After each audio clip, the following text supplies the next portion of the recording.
On va accueillir le docteur Pierre-Paul Vidal. Il est chercheur au CNRS. Il est le fondateur de Cognac G, Cognition and Action Group. Il va nous parler de l'enjeu de la donnée brute, notamment à l'échelle de la start-up. Je crains que, à la suite d'une conversation téléphonique, mon titre ait été légèrement changé, car il ne s'appliquait pas aux startups, mais à mon unité. Je fais part de mes doutes concernant mon unité. Cognac G a une particularité, c'est que c'est une unité qui a une triple tutelle, qui est Paris-Descartes, le CNRS, et également le service de santé des armées. Donc j'ai un second qui est un général, force synthétique, au demeurant. Ce qui est en train de se jouer, c'est quelque chose d'absolument clair pour moi, qui a entraîné la création de Cognac G. Vous avez 4 révolutions qui se sont produites en même temps et qui, a priori, il n'était pas obligé qu'elles se fassent en même temps. Il y a un génotypage à bon marché, c'est 250 € maintenant aux États-Unis. Une biologie avec la spectro de masse et autres gadgets de ce genre, une goutte de sang, 500 variables, prix négligeable. Et puis il y avait le comportement. Le comportement, c'est quelque chose, je vais quitter les splendeurs de la cognition, moi je vais vous parler de la marche, du mouvement, enfin une chose terre à terre, si je puis dire. Et la quantification du comportement, c'est quelque chose qui était extrêmement difficile de faire hors laboratoire. Et à cause du développement des vidéogames, on est arrivé maintenant à avoir des capteurs assez tout-terrain et ça ne fait que s'amplifier. Donc le comportement devient important. Si vous rajoutez ça à Internet, vous voyez que le premier Gugus qui va arriver à mettre dans une base de données vos données biologiques, votre génotype et votre comportement et qui va le suivre dans le temps, il a gagné le gros lot. C'est ça qui est en train de se passer maintenant. Le reste, donc l'enjeu, en tout cas pour moi, il se situe au niveau de base de données. Le problème de cette histoire, et ça n'a rien de médical, encore une fois, c'est un enjeu économique et politique extrêmement important. Dans ce contexte-là, c'est ce machin que je viens annoncer, dans ce contexte-là, nous, ce qu'on essaye de faire, c'est d'étudier des populations qu'on a appelées à haut degré de maintenance. C'est une deuxième notion que je vais vous faire passer. En gros, le gamin amputé parce qu'il a eu un accident de moto, l'enfant obèse, le senior isolé, le sportif de haut niveau, le militaire sur le champ de bataille, même combat, on est en train d'exposer le corps humain à des contraintes pour lesquelles il n'a simplement pas été fait. Ou alors, il n'a pas été fait, je vais vous citer un exemple, parce que je vois... Il faut savoir où il n'a pas été fait, où ça serait fait autrement, c'est-à-dire que les gens mourraient. Alors, je vous donne un exemple, on va tous, ma génération, les baby boomers, profiter intensément de la vie jusqu'à 75 ans, il n'est pas du tout clair de ce qui va se passer entre 75 et 100 ans, date à laquelle nous consentirons à mourir. Le problème, c'est que ça va créer, et c'est déjà en train de créer dans nos entourages, des drames financiers et des drames familiaux absolument constants. Alors, je vous donne quelques petits chiffres. Il y a plus de soldats qui meurent actuellement par suicide sur champ de bataille que par balle ennemie dans les armées occidentales. Il y a 30% à peu près de syndromes graves quand les militaires reviennent d'OPEX. Et je peux vous en citer encore 20% d'obèses, de la population en surpoids, 20% d'obèses à la 2050. Et ça pour une raison très simple. Il n'a jamais été écrit nulle part que le corps humain était indéfiniment adaptable à l'environnement qu'il s'est créé. Ça a des tas d'avantages, la vie moderne.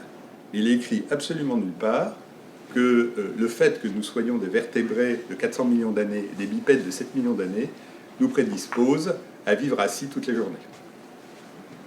Dans ce contexte, simplement s'intéresser au comportement humain va devenir quelque chose de totalement inévitable parce que simplement, les problèmes que posent les 80 kg de chair fraîche que nous représentons dans la modernité ne vont que s'accentuer. Je vous ai cité quelques exemples, je vais vous en donner d'autres.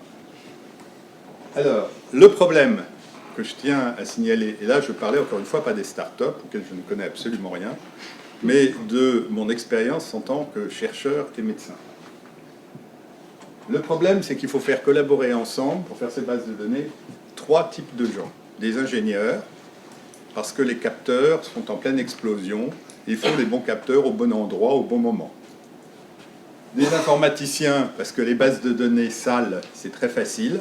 Les bases de données propres et bien structurées, c'est beaucoup plus difficile à obtenir. Des mathématiciens et des médecins. Alors, et pour faire quelque chose qui est encore une fois très simple, c'est des mesures propres et contextualisées. Si vous voulez des bases de données, il faut des mesures propres, il faut des mesures contextualisées, indiciées. Alors ça a l'air tout con comme ça, mais en fait, je peux vous dire, ça fait 5 ans qu'on joue à ça sur le terrain, tout ce qui peut merder, merde. Mais alors tout. Et je ne vous parle pas des égos déchaînés de chacune de ces professions. Le médecin, par définition, je suis médecin, est supérieur à tout le monde. Le mathématicien a tout compris et constate avec tristesse que l'entourage ne peut pas comprendre parce qu'il est nul en maths. L'informaticien, lui, a une réalité bien comprise du monde actuel et lui, il a les mains dans le cambouis et les autres sont des rêveurs, tandis qu'à l'ingénieur, il parle produit et il trouve que les 4 autres sont des rigolos, ce qui est largement vrai puisqu'ils ne sont jamais capables d'arriver à quelque chose qui est un produit. Donc, quand on essaye de faire travailler ces 3 personnes ensemble, alors la rémédiation qu'on a trouvée, nous, c'est très simple. Big Data est considéré comme une insulte, c'est-à-dire que nous nous attaquons, et là encore une fois, je vous parle de trucs tout cons, comment on marche, comment on respire, comment ça. Nous intéressons qu'au suivi longitudinal individuel, donc notre ambition c'est de suivre quelqu'un dans le temps, et surtout pas de moyenner ou de faire des trucs. Et troisièmement, associer les 3 disciplines dès le début. C'est-à-dire, on veut des matheux très bien, on s'est maqué avec ce qui est probablement un des meilleurs labos de maths appliquées d'Europe, qui est le CMLA de Nescachan. En fait, on va fusionner. Donc, j'ai un labo où il y a des militaires, il y a 8 chefs de service et des neurophysiologistes. Nous allons fusionner avec un labo où il n'y a que des mathématiciens appliqués.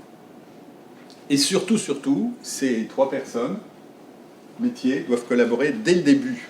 C'est-à-dire, ça ne sert à rien d'appeler le matheux après, etc. Ça.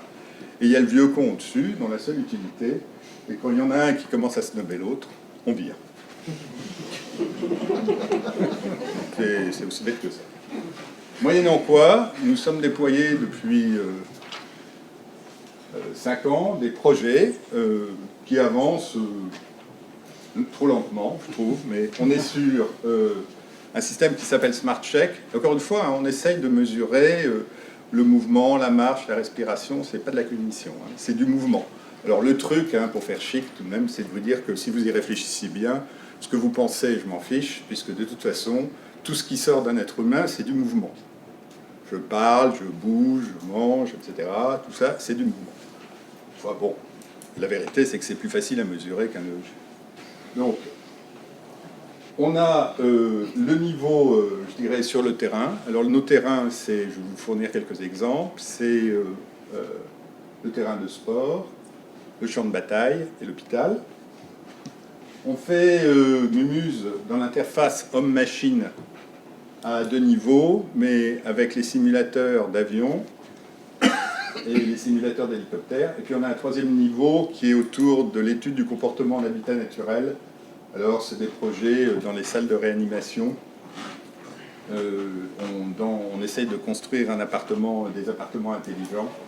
Et là, on s'est lancé dans une aventure avec l'armée sur la base d'Évreux, essayer de fournir un peu, d'essayer de comprendre comment ces gens interagissent, parce que c'est eux qui font partir les avions avec des bombes si jamais on est attaqué, donc il faut mieux que ça se passe bien.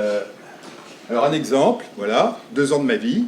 Alors dans la série Yaka Faucon, il y a une Wi-Fi, ok, il y a des neurologues qui dans une passé antérieure, c'est ça les militaires sont polytechniciens.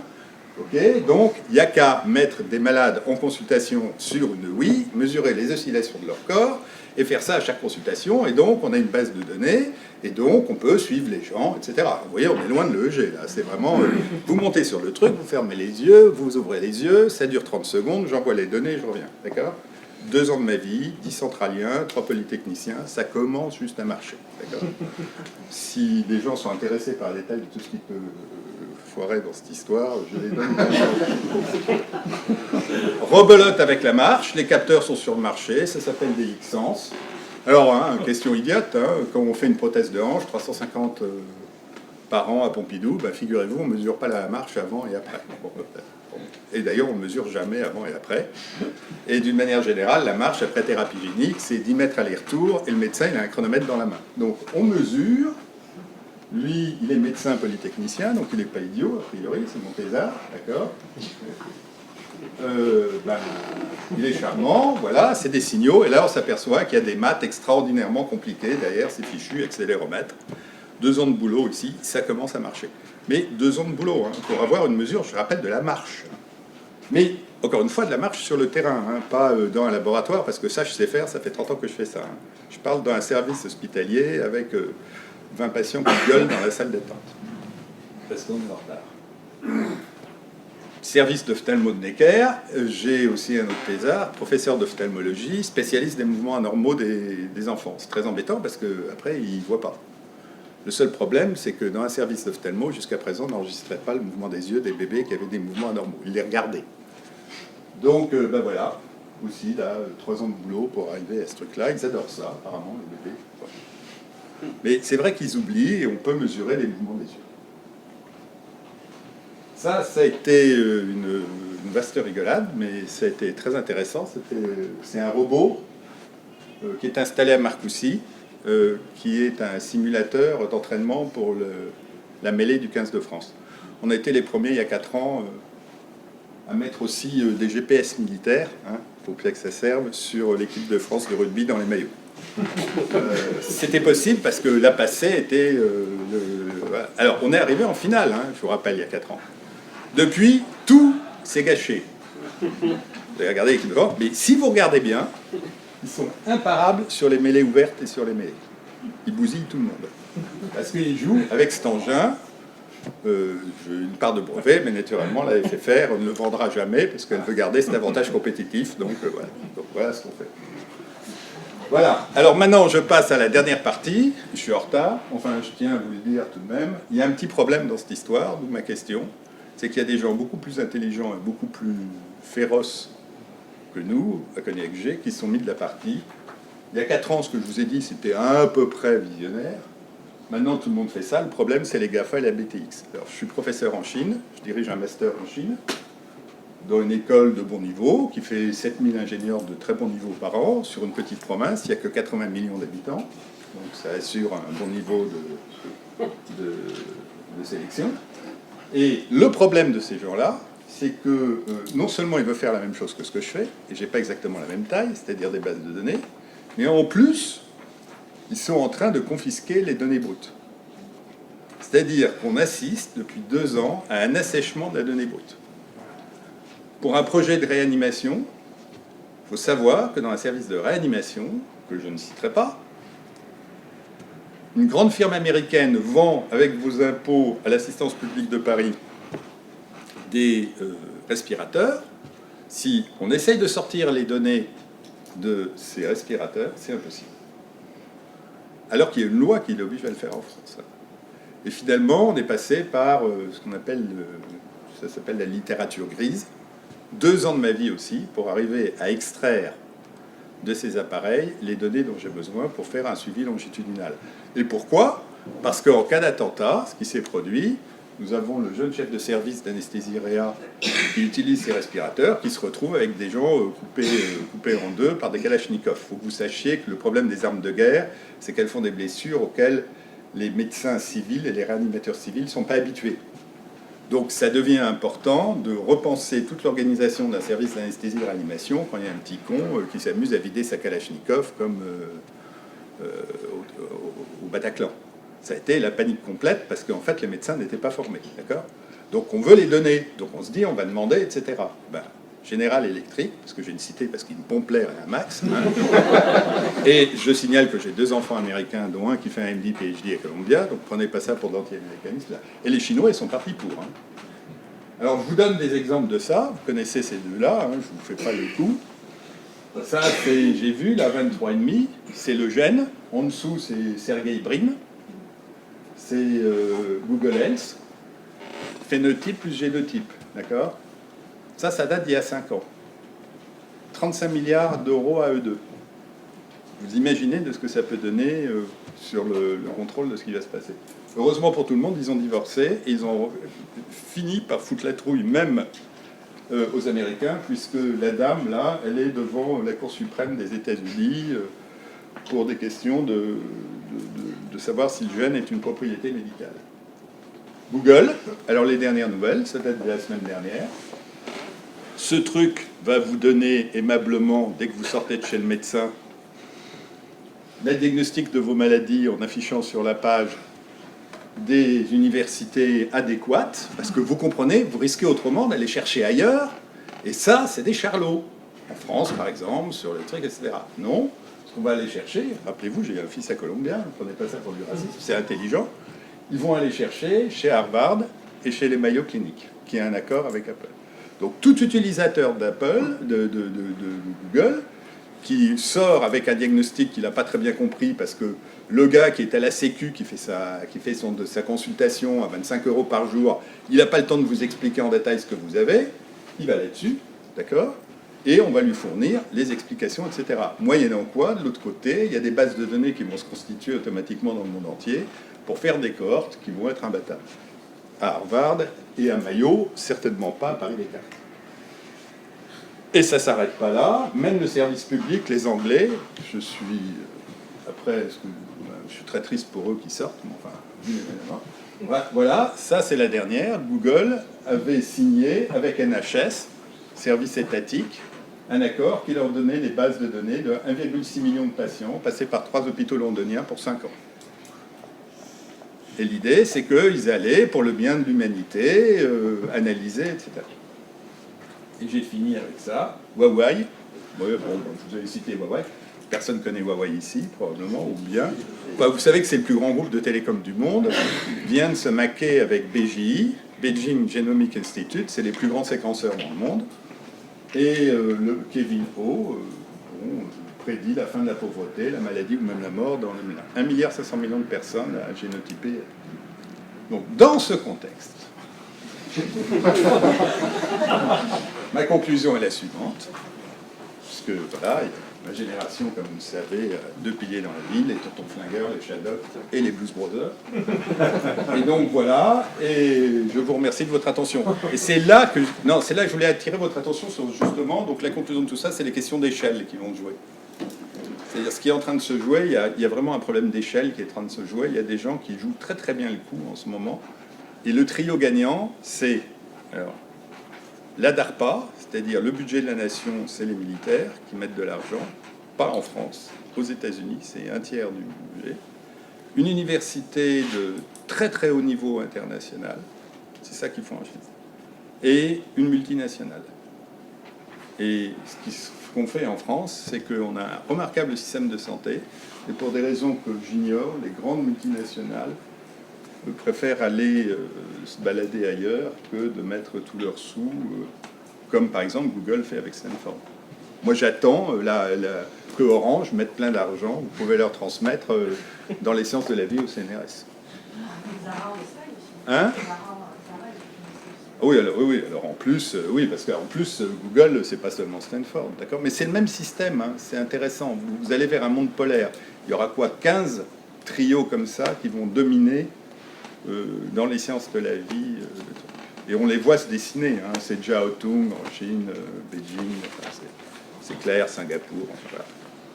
Mais nous avons un magnifique plan génomique.